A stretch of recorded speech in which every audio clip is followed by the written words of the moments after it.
इधर ध्यान दो। वेलकम स्टूडेंट, मैं हूँ टांडे सर और आज हम स्टार्ट करेंगे इम्पीडेंस, क्योंकि बेसिक इलेक्ट्रिकल में इम्पीडेंस अपना अहम रोल निभाता है। हम जो चैप्टर पढ़ रहे हैं अभी एसी फंडामेंटल थ्योरी का चैप्टर पढ़ रहे हैं, क्योंकि ये जो चैप्टर आता है ये एसी फंडामेंटल थ्योरी का सब्जेक्ट है और इसी चैप्टर में हम पढ़ेंगे इम्पीडेंस। तो इम्पीडेंस मतलब क्या होता है? प्रतिबाधा, और प्रतिबाधा मतलब कि बाधा के ऊपर बाधा।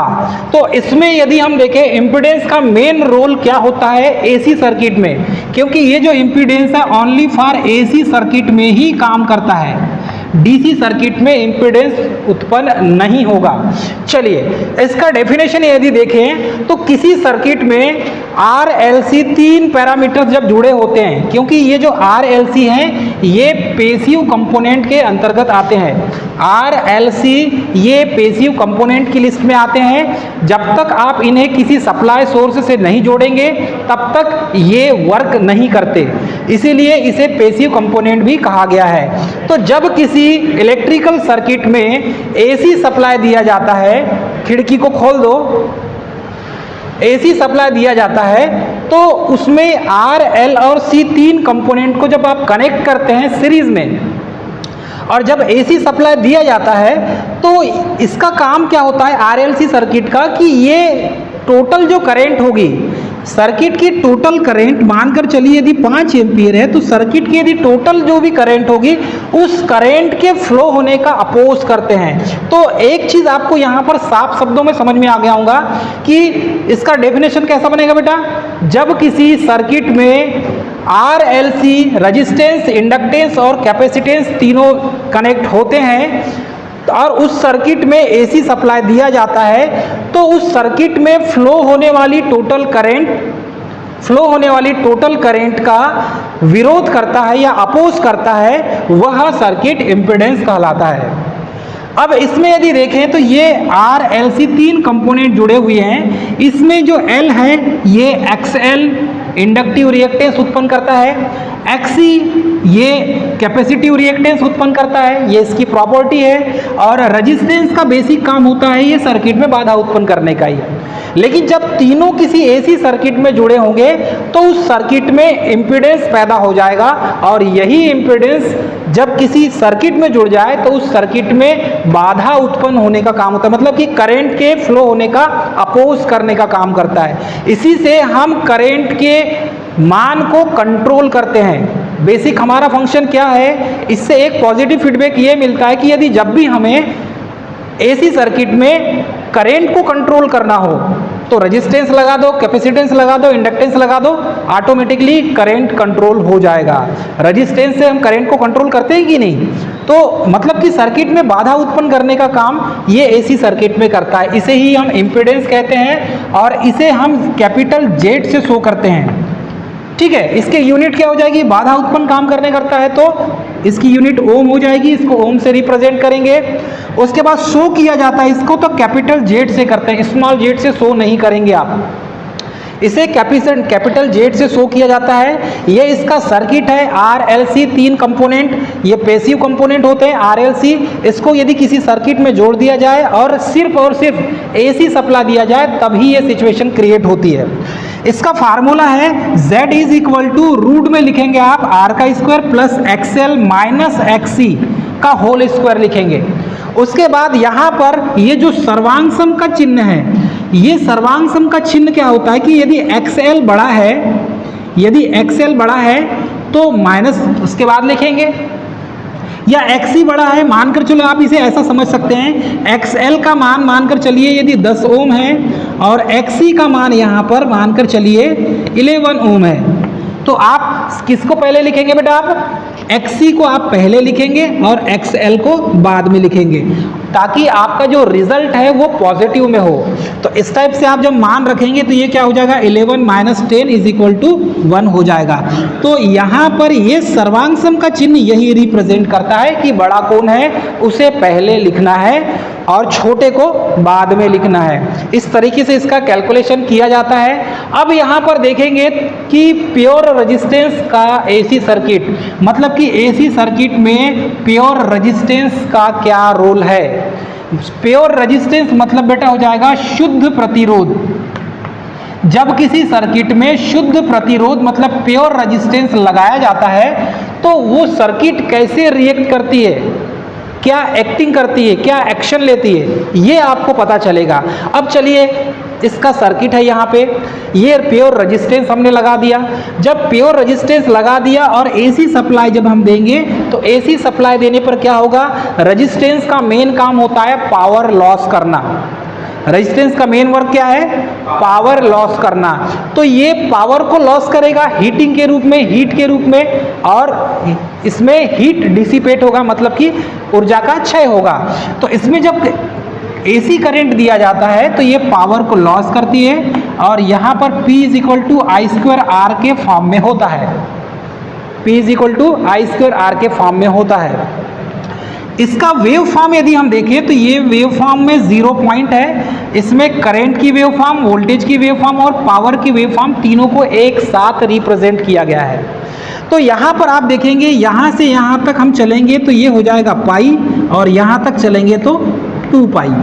अब देखिए बेटा, इसकी जो वेव शेप है करंट की एक समान है, वोल्टेज की वेव शेप भी एक समान है, साथ में 0, साथ में घट रहे हैं, साथ में बढ़ रहे हैं, मतलब कि मैक्सिमम वैल्यू इसकी इक्वल है, वोल्टेज की भी और पावर की भी।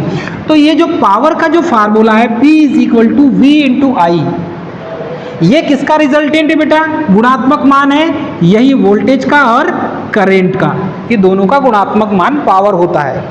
वैसे यहाँ पर देखें तो ये हो जाएगा करंट और वोल्टेज, तो यहाँ पर इसका जो गुणात्मक मान निकलेगा -P, ये नेगेटिव वेव फॉर्म है, क्योंकि ये पॉजिटिव वेव फॉर्म है और ये क्या बेटा, नेगेटिव वेव फॉर्म है। तो नीचे जितने भी मान आएंगे टोटल नेगेटिव वेव फॉर्म के आएंगे, जैसे कि -Pm maximum power, -Vm maximum voltage, -Im maximum current.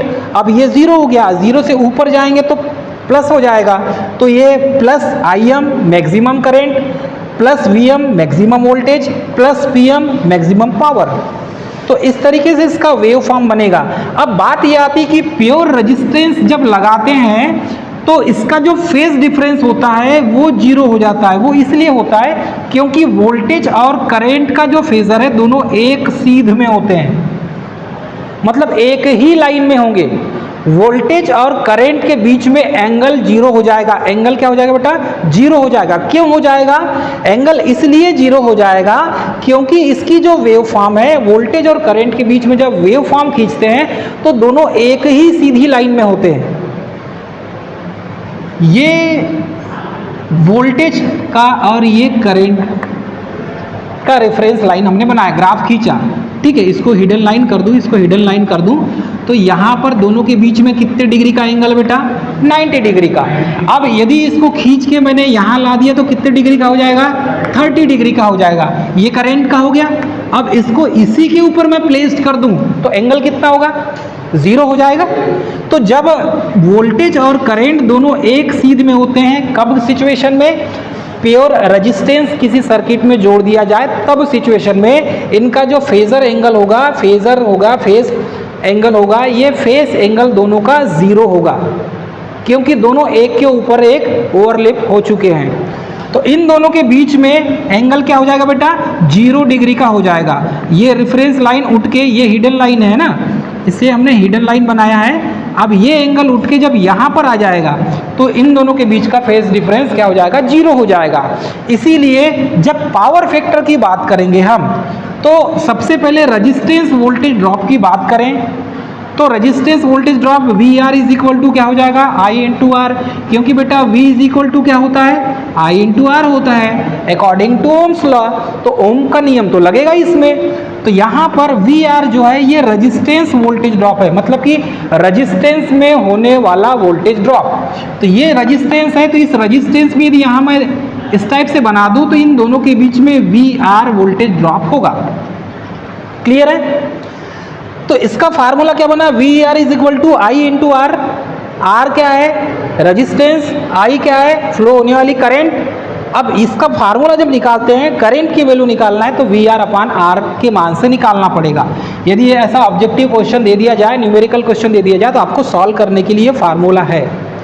उसके बाद देखेंगे पावर फैक्टर। पावर फैक्टर का मान इसमें 1 क्यों होता है, तो माय डियर फ्रेंड 1 इसीलिए होता है क्योंकि इन दोनों के बीच का जो एंगल है, करंट और वोल्टेज के बीच का एंगल, वो कितना है बेटा? 0 है। और जब 0 का मान निकालेंगे, साइन कॉस 10 आपने पढ़ा होगा, कॉस 0 का मान कितना होता है? 1 होता है। तो cos 0 का मान 1 होता है, इसीलिए इसमें पावर फैक्टर का मान भी 1 होगा। और ये इसे इंग्लिश में यूनिटी पावर फैक्टर कहा जाता है या इकाई शक्ति गुणांक कहा जाता है। अब बेटा यहाँ पर देखिए तो cos फाई का मान क्या हो गया? 1। यहाँ 1 क्यों लिखा गया है आपको समझ में आ गया? क्योंकि ये फाई की जगह जब हम cos 0 रखेंगे तो 0 का मान कितना होता है बेटा? 1 होता है, इसीलिए इसका पावर फैक्टर कितना हो जाएगा? 1 होगा। मतलब कहीं भी किसी भी सर्किट में, एसी सर्किट में प्योर रेजिस्टेंस को कनेक्ट कर देंगे तो उसमें पावर फैक्टर का मान कितना होगा? हमेशा 1 होगा। कॉन्सेप्ट समझ में आ रहा है सभी को? तो इसको जब ये फार्मूला निकालेंगे तो V = Vm sin omega T, ये फार्मूले से निकाल सकते हैं। I = Im sin omega T, ये फार्मूला है। Im मतलब कि यही मैक्सिमम करंट है, देखो पॉजिटिव वाली मैक्सिमम करंट, और sin ओमेगा टी ये इसकी वेव फॉर्म है। ओमेगा टी क्या है बेटा? वो टाइम के रिस्पेक्ट में ओमेगा = क्या होता है बेटा? ओमेगा = 2πf, ये पता है ना आपको? तो ये फार्मूला यहाँ पर लग जाएगा तो इसकी वैल्यू निकाल सकते हैं। टाइम का मान निकालना है या फिर आई का मान निकालना है या वी का मान निकालना है, तो ये फार्मूला लगता है उसमें। उसके बाद देखेंगे तो एवरेज पावर। अब यदि एवरेज पावर यदि निकाला जाए, इस वेव फॉर्म की एवरेज पावर यदि हम निकालें तो एवरेज पावर निकालने का भी फार्मूला यहाँ पर दिया होगा। ये तो देखो ये एक वेव फॉर्म है, फिर ऐसी और दूसरी वेव फॉर्म यहाँ पर बनेगी, फिर तीसरी बनेगी, फिर चौथी बनेगी वेव फॉर्म। तो ऐसी पॉजिटिव वेव फॉर्म की एवरेज पावर निकालना है हमको, तो उसके लिए ये वाला फार्मूला यूज़ किया जाता है। जैसे कि PAV = क्या है? V × I।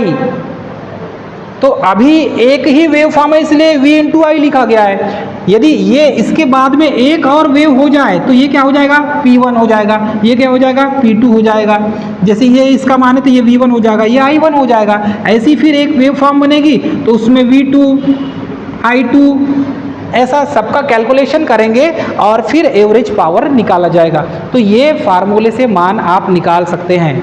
एक चीज़ ध्यान रहे, प्योर रेजिस्टेंस क्या होता है? ये प्योर रेजिस्टेंस वोल्टेज को ड्रॉप करता है और इसका मान कभी 0 नहीं होता।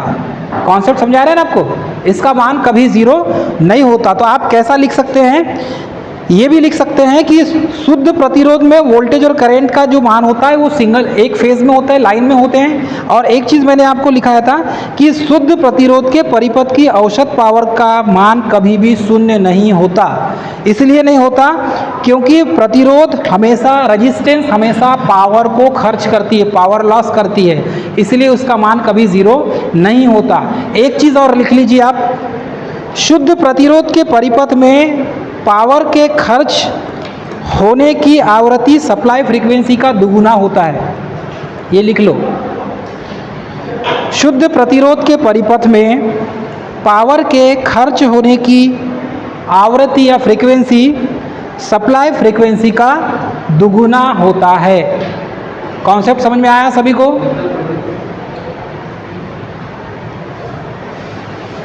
लिखे, शुद्ध प्रतिरोध के परिपथ में पावर के खर्च होने की आवृत्ति सप्लाई फ्रीक्वेंसी का दुगुना होती है।